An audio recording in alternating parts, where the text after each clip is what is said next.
Live from the Civic Media World Headquarters in Madison, Wisconsin, it's the Todd Allbaugh Show. And now, pursuing truth wherever it may lead, here's your host, Todd Allbaugh. Across Wisconsin on the Civic Media Radio Network and streaming worldwide on the Civic Media app. Good afternoon, everybody.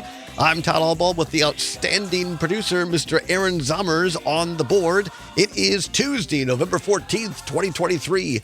Now 6 past the hour of 12 noon. Welcome in, Mr. Zommers. Happy anniversary. It's great to be here. We are at our 1 year anniversary. It was one. Oh, look at this. A little piano. Very nice to have a piano person here in the studio. Happy birthday to you. Happy birthday well, to us. Yeah, to the show. The show. To each and every one of us. Well, thank you for that. I appreciate that. Happy anniversary. It has been 1 year since Mr. Zommers and I first signed on to the air at our old location on University Avenue. It was a cold November day. Today, much warmer. The sun is out. Feels almost like spring a little bit. Pretty toasty. Yeah, very good. But yes, we have arrived at the 1 year anniversary, and to celebrate that and to honor that, I have some very special guests coming up here at about 20 minutes past the hour here in the noon hour. Our owner and CEO, Sage Weil, is going to be along and talk a little bit about not just our show, but Civic Media at large. He's been talking here internally about some of the things that we're looking at covering and how we cover it moving into 2024. So Sage Weil, our CEO, will be here at 20 minutes past the hour of 12 noon. And then at 12:30, as it turns out, it is Tuesday Tangents with Luke Mathers here at 12:30. And going to be talking a little news headlines as well as some sports. We usually touch base, and I said what I wanted to talk about. He goes, it's all sports. I said, well, I don't know. So he's got a news item. All right, there we go. And so a little balanced. A little balanced. And so we'll be talking Supreme Court issues coming up with Luke Mathers as well at 12:30. And then at 1:30, in the second hour, our co-executive producer of this program, Chris Pauls, will be along as well, who is also at cracked.com. Did you know, Mr. Zommers, he's also a musician? I did. He plays guitar, right? Yes, plays guitar for a great band here in Wisconsin called Supertanker. They have new music out. And so he will be here talking about this new album that is being released via Spotify and other places as well, I assume. But we'll talk to Chris Pauls, find out what's on his mind at 1:30 as well. So Sage Weil, Luke Mathers, Chris Pauls, all joining us today on our 1 year anniversary. Mr. Zommers has a Weezer t-shirt on. It's fantastic. I do have a Weezer shirt on from a concert that I went to that I've probably talked about before. But Mike Crute, host of the Devil's Advocates, he also noticed it coming in. He was like, Weezer, yeah. that was a big... Jeff Perry could tell us for sure. I believe Weezer made their network television debut on David Letterman. I don't know. It might not be true. If Jeff's listening, he'll let us know. But Weezer was a favorite band of David Letterman's. Well, I mean, a favorite to be on the show for a long time, and Paul Schaefer. So, very good. Well, congratulations, Mr. Sommer. We have made it to the 1 year mark. Any reflections from you at this point in time? I'm really happy to be here for 1 year. It's gone by very quickly, but a lot has happened for sure. And I can definitely say that starting this show, when you Todd took me out to pizza and talked about it and talked about his past, why he's doing a show, what he wants it to look like, and asked what I wanted it to look like. And I just remember thinking, what do I want it to look like? What do I have to do with this? It's the Todd Allbaugh Show. But he really wanted to make it a collaborative effort. And I think that I am very grateful for that opportunity. And it's been so much fun the whole time. Well, and equally on my part as well, but a lot of fun, but great getting to know one another. You've been a huge part of this and how it sounds on the air in particular. I really appreciate your professionalism, and it's been a great adventure. And we got hopefully another one in us at least. Absolutely. So a very important one coming up in 2024. So we'll have some more reflections on the past year as the day continues. But the big shout out, I would like to shout not just to you, Mr. Zommers, for all your fine work and partnership and friendship in this, but also to our listeners, because Oh, absolutely. we started in the morning at 8 o'clock, and then we went to the afternoon at 1 o'clock, and now we're starting at noon. And many of our core listeners have followed us through all the time changes and everything else. And I just so appreciate everybody who has stuck with us, who listens in either live over the air on the Civic Media app or on the podcast version as well. Appreciate all of those great people who tune in, Facebook, Twitter, YouTube as well, because without you all, quite frankly, we would not still be here. So the credit goes to each and every one of you for tuning in and listening to us and calling in and texting in, because that really is what makes the show live and breathe. It's not just Absolutely. not just me, not just Somers. It's all of us. So thank you all, one and all. 11 minutes now past the hour of 12 noon. Want to start out today with a good news story. Feels like a lot of times we don't have good news to share. This headline on CNN, President Biden says a deal to free the hostages held by Hamas, quote, is going to happen, unquote, as officials say they are nearing an agreement. I think this is a great way to start the show, because as we move into 2024, and we talked about this a little bit yesterday, having hard conversations, but having factual conversations. And one of the things I think that we are missing a lot in much of mainstream media is talking about the successes that are out there. And I'm willing to talk about successes, be they the impetus of Democrats or Republicans. But as of late, it seems like there have been more successes on the Republican side. But hey, I will give credit. I mean, one of the things that is happening right now at the state capitol is a bipartisan bill they are working on to address PFAS and water contamination. I'm happy to give Republicans in the legislature credit, those in particular, Rob Coles, Republican state senator from Green Bay, who is working in a bipartisan manner to get real solutions.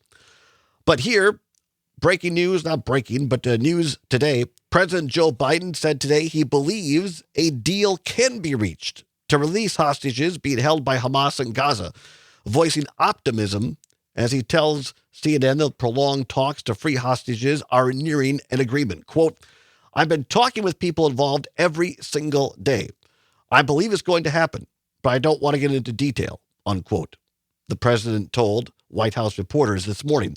A senior U.S. official familiar with the talks said today that Israel and Hamas are moving closer to a deal to secure the release of hostages taken during the Hamas attacks on Israel in exchange for a sustained days-long pause in fighting.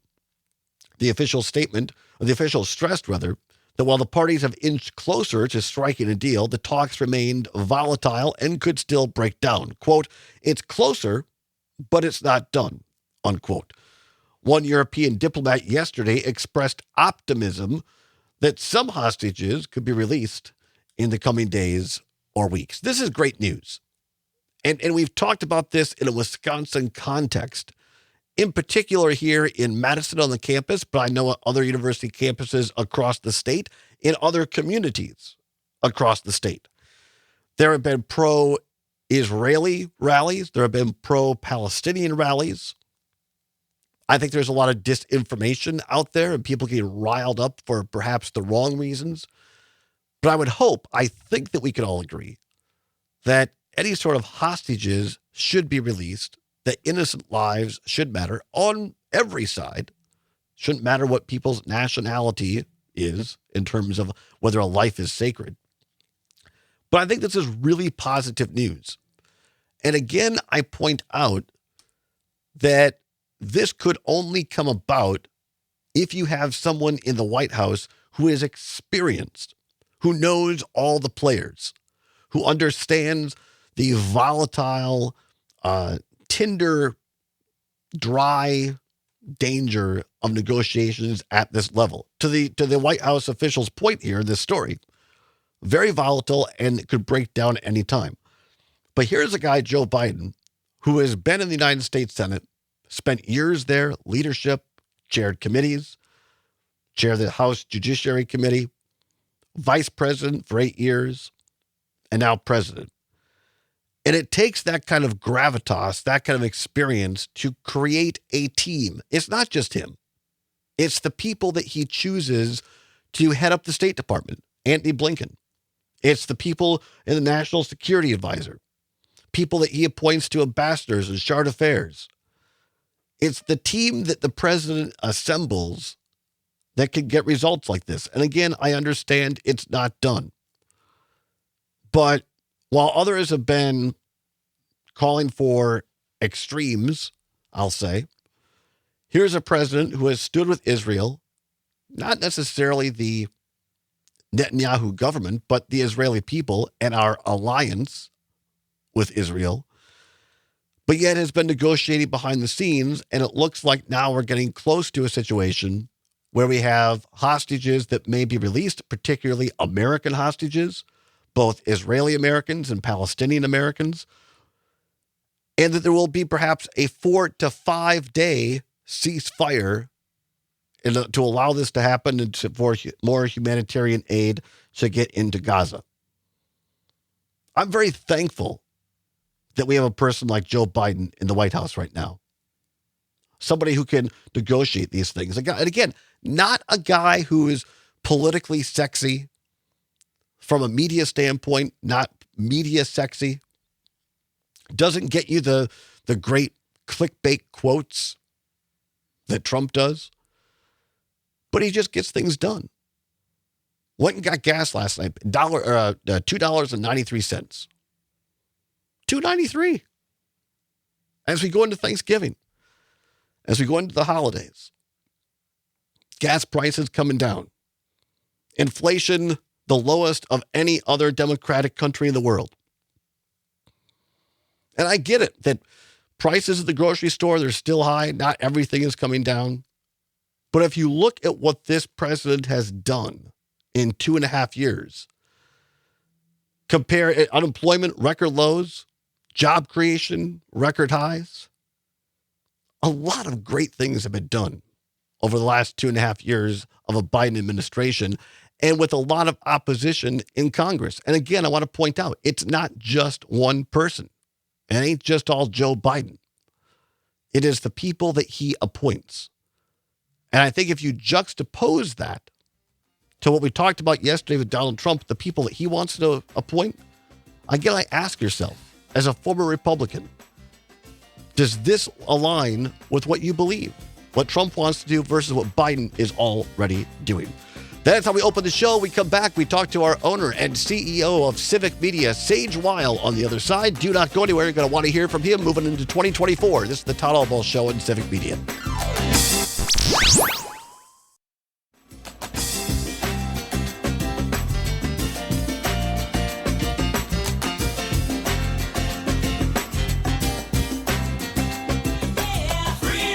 Pursuing truth wherever it may lead and having fun doing it. Welcome back to the Todd Allbaugh Show on the Civic Media Radio Network. It is now 20 minutes past the hour of 12 noon.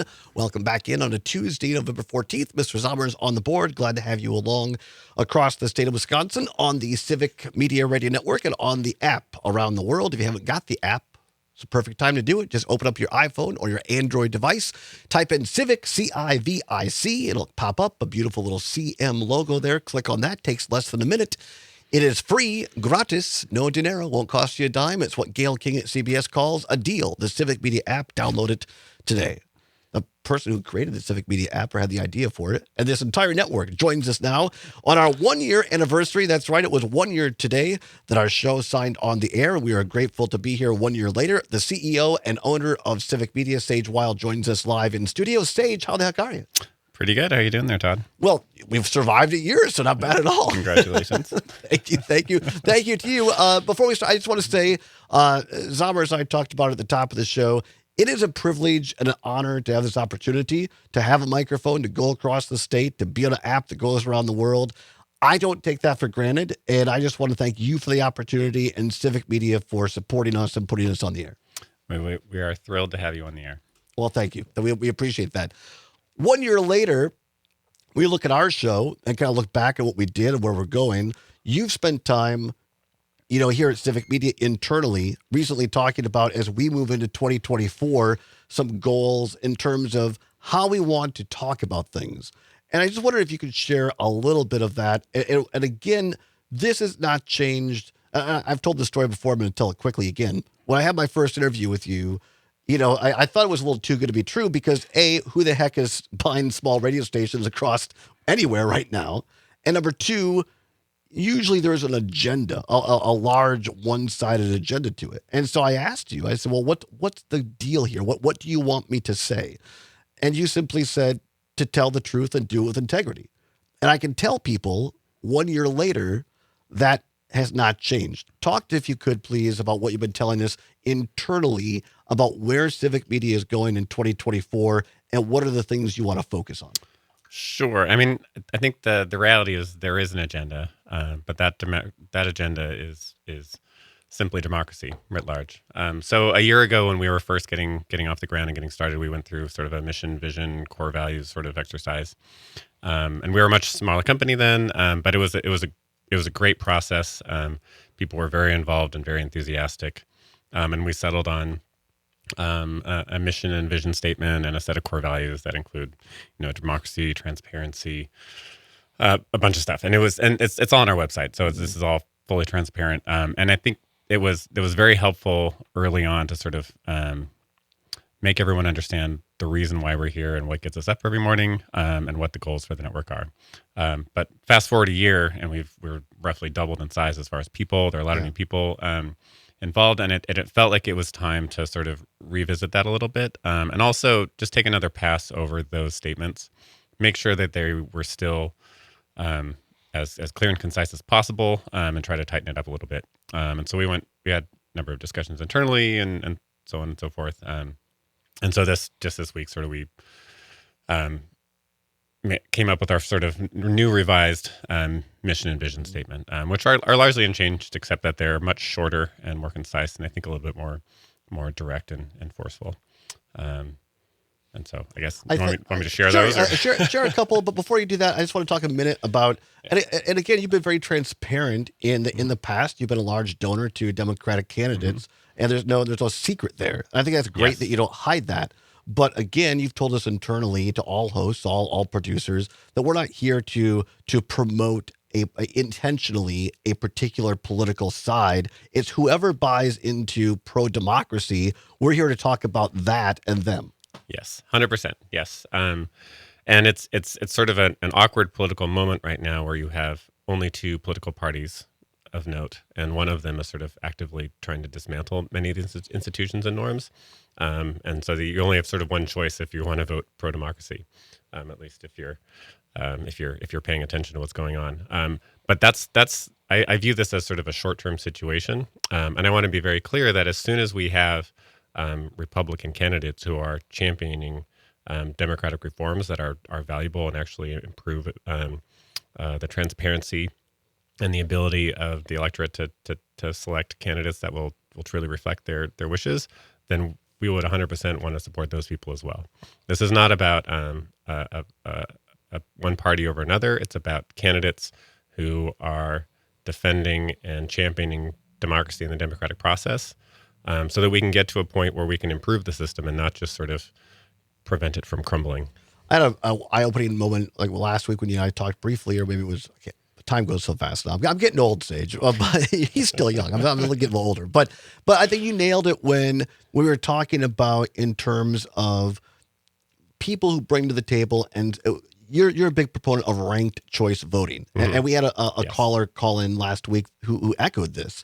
And I said, but Sage, this isn't going to change anytime soon until we have a different legislature, And you said what? I said that we have to be able to look beyond sort of the immediate steps that need to be taken in order to preserve the system that we have, and be actively educating the electorate and informing people about what reforms are possible, so that we can demand those reforms of the candidates that we're voting for. And I think I often come back to the example I guess it was in the 90s when the Newt Gingrich, I think it was the contract with America is this. 94. And I was I think in middle school or high school, whatever. So I like barely I barely remember how this actually happened. But I think the concept is great, where you clearly identify what your legislative agenda is, and you get all of the candidates in the legislative candidates to sign on to that, so that you can then hold them accountable. And I would love to see a similar sort of initiative this year, particularly if we can get maps that are more fair, because then a lot of these districts will be competitive, and the candidates will be scrambling a little bit. But if we can identify a series of democratic reforms that we believe are going to improve, and when we can get those legislators to pledge that they're going to support those or whatever, then we can hold them to account. And I think there's an opportunity there. I do too, and I think it's great. Again, this doesn't mean that every person has to agree on taxes, for instance. But if people just agree on democracy, we can promote those people, even though they might not have a large D behind their name. If they're just simply in favor of democracy and say, hey, if I get to the legislature, I'll vote for ranked choice voting. That's somebody that you can get, that we can talk about. And I think that, when you look at the polling, you see that the support for the rate at which people identify with a particular political party is steadily declining. I think it's at like 25% now on the left and on the right. And you have like a whopping 50% of people who don't consider themselves a Democrat or a Republican or are frustrated with both parties or whatever it is.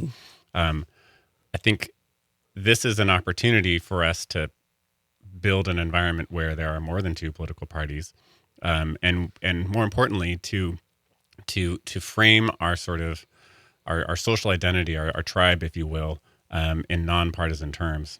Like my hope for Civic Media is for us to create sort of a new team democracy, let's call it, where people have decided that they are more interested in preserving a democratic system than in furthering the sort of divisive issues that are sort of dominating the current conversation. Sage Weil, owner of Civic Media and CEO, we thank you, my friend. Thanks for being here. Hopefully we'll be here again to talk about it and review it in year number 2. Back with Luke Mathers on the other side of Civic Media.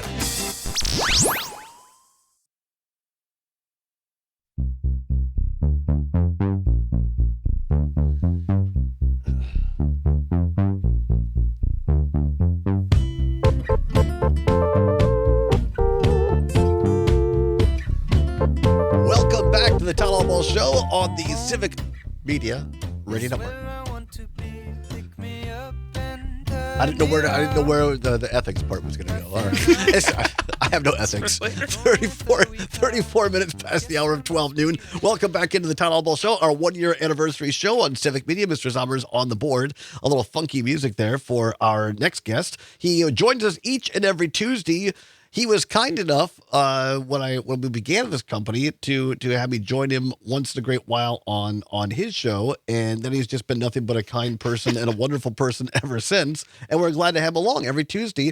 Luke Mathers, great to have you here. I didn't keep it in the calendar. I completely forgot I was there on the first day. I was running the board on the first day of the Todd Allbaugh Show because Mr. Sommers was ill or something. I did not bring flowers. I feel terrible that I did not remember the anniversary. Here's what Luke said before he goes. We have this cake. We have a cake here, and he goes 1 year. He goes, it's been 1 year already. He goes, it seemed like a lot longer than that. No, I said it's only been a year. Right. What? Okay, but yeah, time flies, right? Not exactly. Feels like a lot longer. You don't want to be in a relationship where the partner says, oh God, it seemed like a lot longer than a year.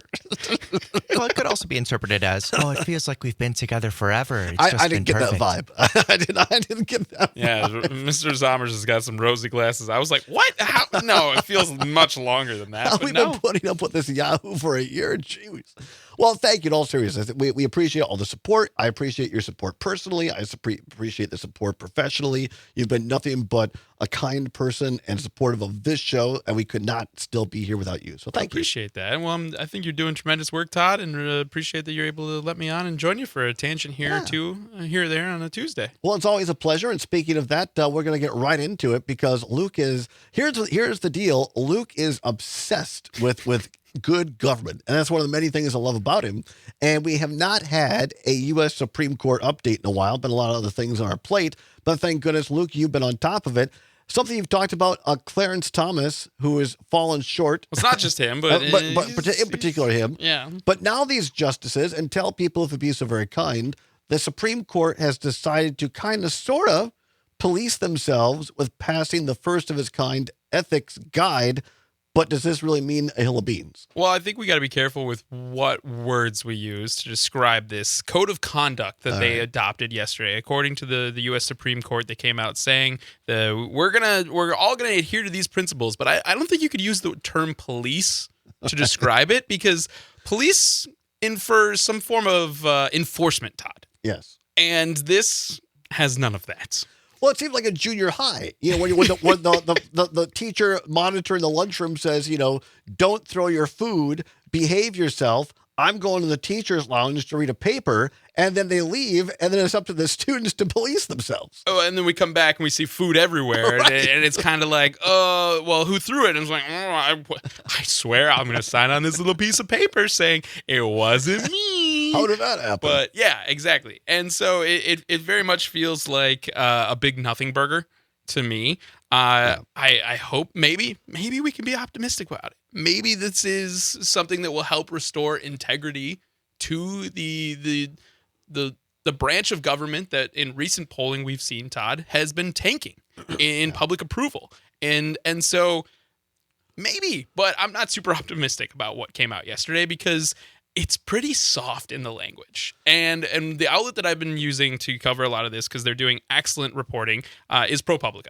They were the first ones to release a lot of the ties with Supreme Court Justice Clarence Thomas and Harlan Crow, a mega donor to the conservative movement across the country, and ProPublica doing excellent detailing on it. The reporting by Joshua Kaplan, Justin Elliott, Brett Murphy, and Alex Mirjeski.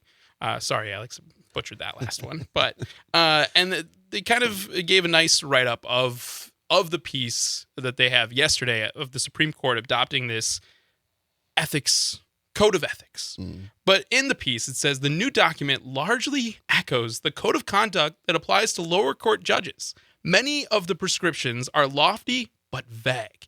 It requires the justices to, quote, act at all times in a manner that promotes public confidence in the integrity and impartiality of the judiciary. It prohibits justices from soliciting gifts, practicing law, or sitting on cases where their, quote, impartiality might reasonably be questioned. So that's what this code of conduct is. So if we question their impartiality, they should be recusing themselves from cases, Todd. Or they can't solicit gifts, but it doesn't say they can't receive the gifts. As long as they're not asking for the private jet flights, right. Private jet flights are A-okay then, according to this new code of conduct. It's one of the things I love about when I worked in the legislature. One of the things I love about law, why I briefly decided or thought about going to law school that I didn't. Hey, I did that. I had that same dance in my head. A lot of reasons I didn't, primarily my grade point average. But mine was inflated cost of tuition. Oh, right. That was one of those ones that I was like, But what I love about the law is that it lays it out for itself pretty much. If you really look at law, a lot of times there's not a lot of ambiguity. You just read it and then you apply common sense, or you apply the definition of things. And that's what the Supreme Court's supposed to do.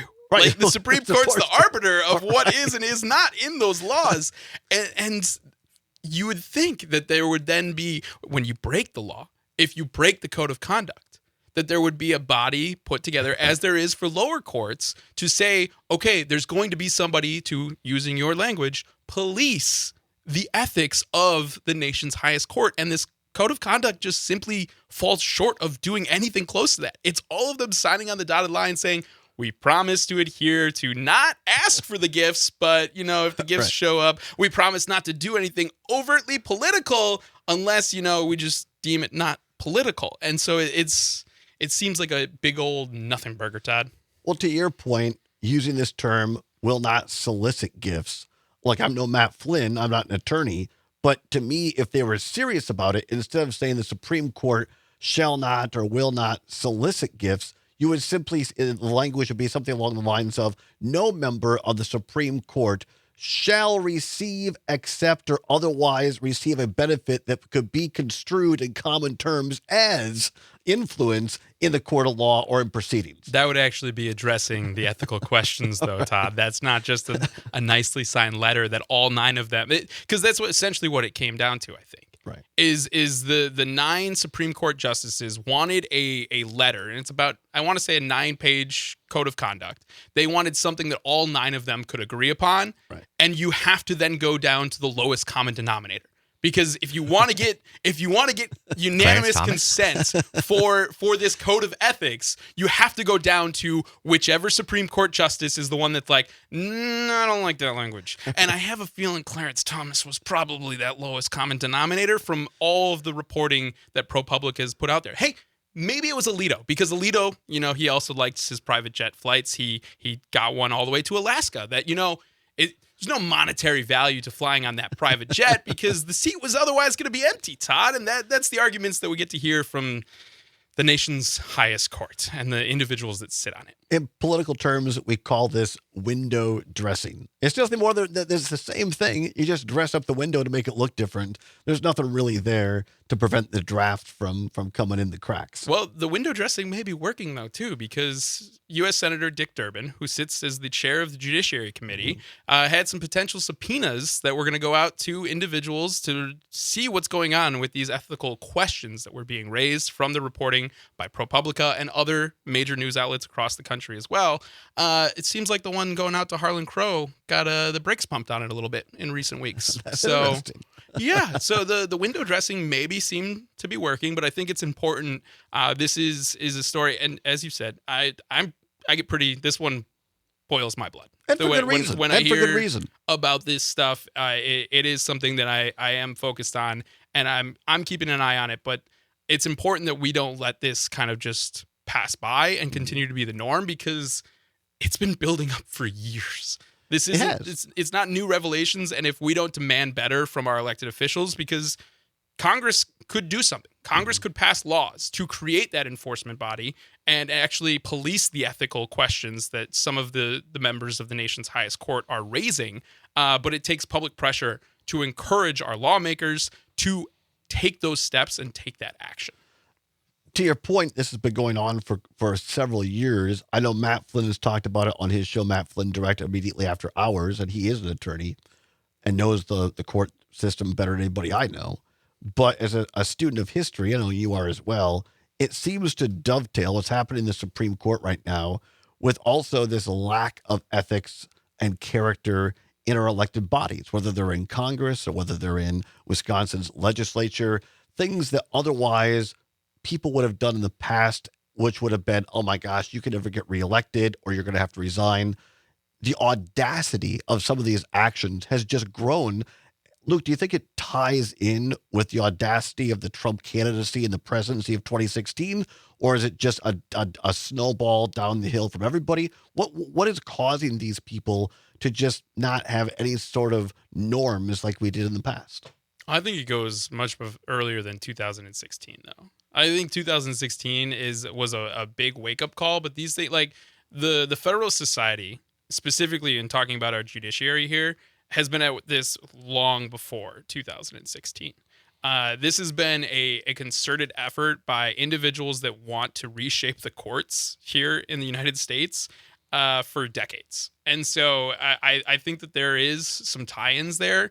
I don't know if necessarily all of the causation and correlation are the same, but it's definitely a fact that we have let for too long there be zero accountability for a lifetime appointment to the Supreme Court. Like it just seems, because there are ethical standards for all of our other federal judiciary members and state, and so there are steps to enforce to make sure that this type of conduct doesn't occur in lower levels of the judiciary. But it seems like you just get a free pass if you get that lifetime appointment, because these 9 members are just left to police themselves. And so I think it's a very good microcosm for systemic changes that we need to make to better our government and the individuals that are in these positions of power and that represent us.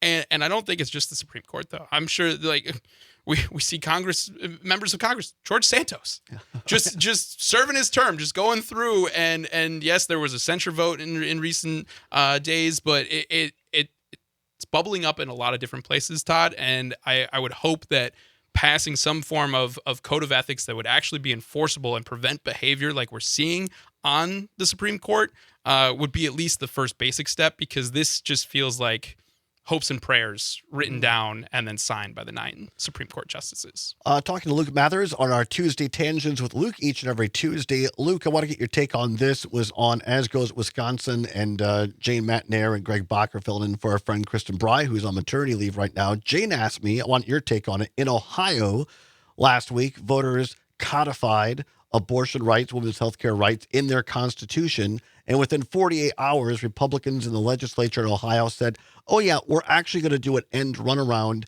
and try to usurp the power of the Ohio Supreme Court to the legislature.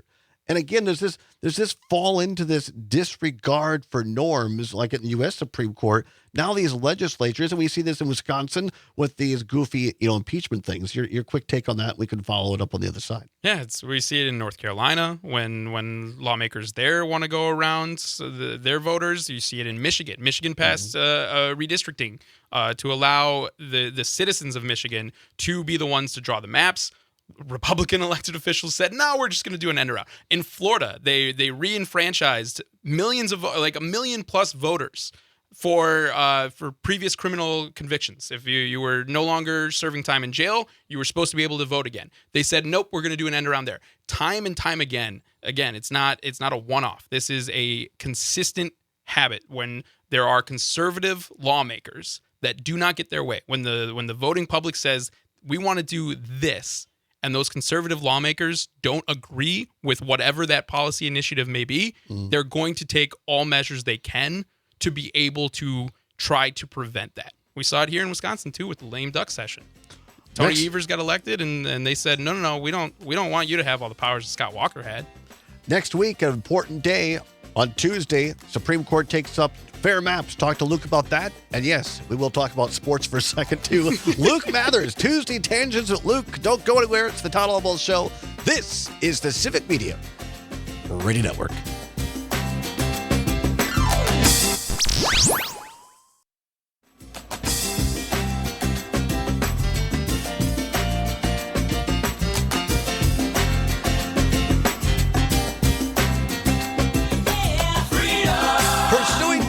Wherever it may lead, and having fun doing it. Welcome back to the Todd Allbaugh Show on the Civic Media Radio Network, 10 now before the hour of 1 o'clock. Luke Mathers, Lukester, on the air with us as per usual, Tuesday Tangents with Luke. He is also the executive producer of all of our shows here at Civic Media, doing a great job. Off the text line, WMDX 920 texter, talking a little bit earlier about it's our 1-year anniversary today for the show, and saying that at times the app is a little glitchy here and there. But also I don't reply. We try. We have a lot of callers, a lot of texts. We try to reply as quickly as we can. And I appreciate the text. I appreciate all texts, all calls. Luke, but I want to just talk one about, note. I mean, we used to have one stream, right, like running through that app, and now we have like 20 different streams. So we're that's what I want to talk to you about, because you've had different hats over the last year and a half. Just a couple, just a couple of Civic Media. You're the holder of all knowledge, basically. That's not true. That's pretty close. Not true. Pertner, as our granddad used to say. Any knowledge you don't hold, you know how to find it. Yeah, you know who does. I don't know about that. I would say that's true. But I want to get the important part to me. You guys are too kind. The important part to me is that I've seen vast improvements, and to your point, we've kept adding stations, and it's not just adding stations. We had Sage on a little while ago, our CEO and owner. He has invested in upgraded equipment, be them transmitters, antennas, other technology, and all of that takes time for our great engineering team to get installed. And while that's happening, some things may go down for a moment or two. We appreciate everybody sticking with us, but I think if you compare where Civic Media was a year ago to today, it's vastly improved. Oh yeah, night and day. And I think it's important to point out too that local radio across the state of Wisconsin and the nation as a whole, over the past several decades, has been hollowed out. There were a lot of stations that just stopped talking about local issues, local concerns, local voices. And there was a lot of sound pumped in from satellites. Satellites plugging in an Ethernet cable and going in that way. And that was the only thing that needed to happen for some of these radio stations to be programmed. And we're doing things different here at Civic Media, and it is, I've referred to it this way since we got started, is there were going to be some growing pains and dusting off some of the older signals, and as you and Sage note, investing in those signals and improving those signals. And so we're definitely very excited about what we started out to do and where we are compared to that just over about a year, just under a year and a half ago now, with Civic Media's initial launch in the middle of last year. And there's still a lot to be done. Yeah. And so we're very excited about where we're heading. We got about 5 minutes left here, so let's take a moment before we do a quick sports thing. If you look ahead, Luke, to 2024 and say, hey, where do you think that this company is going to be? Where do you want it to be? What are some of the goals, whether they be hardware goals and signal, or whether they be what we've been able to accomplish across the state in reaching people? Where do you see us a year from now? I'm really looking forward to the point where other people that I know that might not necessarily know exactly what we're doing all here at Civic Media is like, hey, have you heard about this great new radio station?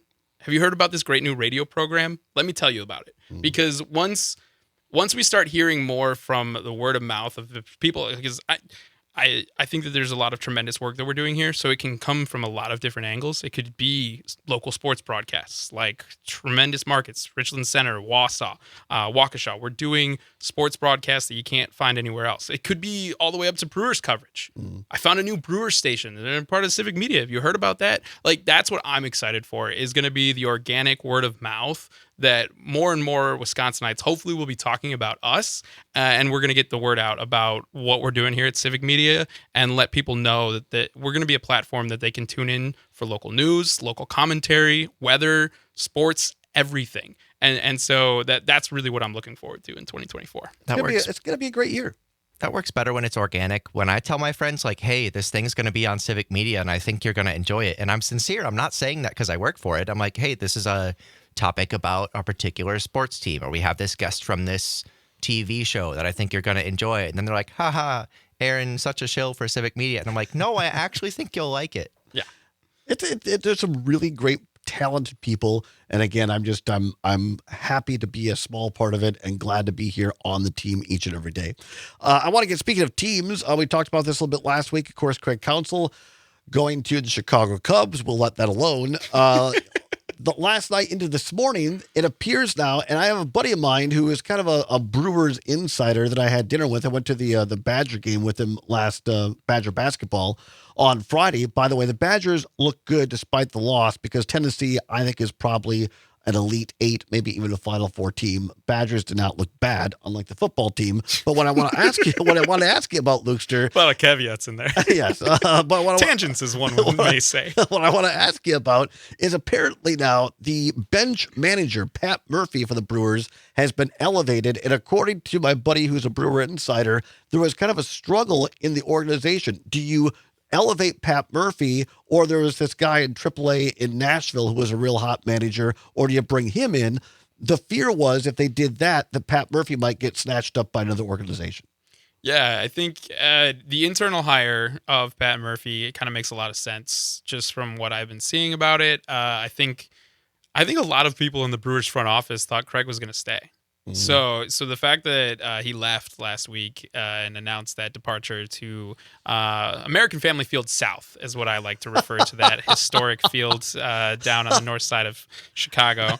I think it caught the front office a little reeling. And so I think an internal hire makes sense. Hopefully there's not going to be a whole lot of changes, it sounds like then. I think Pat is going to be one of the best guys to be able to hit the ground running with the team and the organization as is.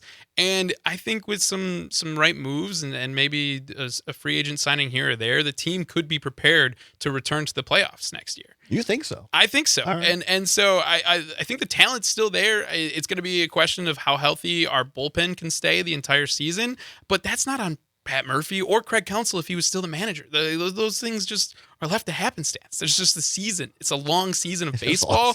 Anything could happen next year. But I do know for sure that the Brewers are going to treat every series against the Cubs like the World Series, and that's going to be an interesting to watch. I didn't realize this. Maybe you did. I didn't know. A lot of people, I guess, people in the know, kind of called Pat Murphy the brains, the baseball brains behind Craig Counsell. That he was a guy who really worked hand in hand with Counsell and gave him a lot of this insider baseball knowledge. I didn't know that.